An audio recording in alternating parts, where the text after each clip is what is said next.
நான் பொதுவா மகரத்துக்கு எல்லா உறவுகிட்ட இருந்துமே ஜாக்கிரதையா இருக்க சொல்லுவேன். ஏன் அப்டின்னா, மகரத்துடைய ஒரு இயல்பு சார். வேற இத எப்படி சொல்லலாம் அப்டின்னா, அவங்களுடைய கர்மா அப்டின்னு கூட சொல்லலாம்.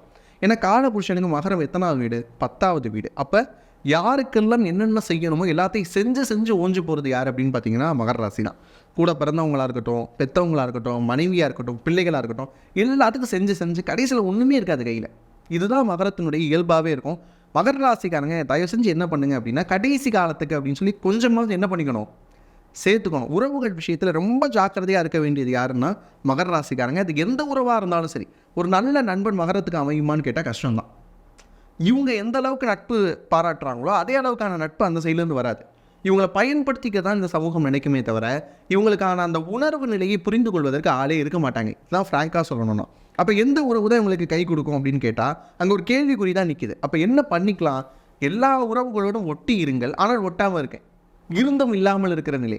லைக் வந்து அந்த தாமரை இளைநீர் தண்ணீர் மாதிரியான விஷயத்தை வந்து மகரம் பழகிக்குச்சு அப்படின்னா எமோஷ்னலாக அடிவாங்க.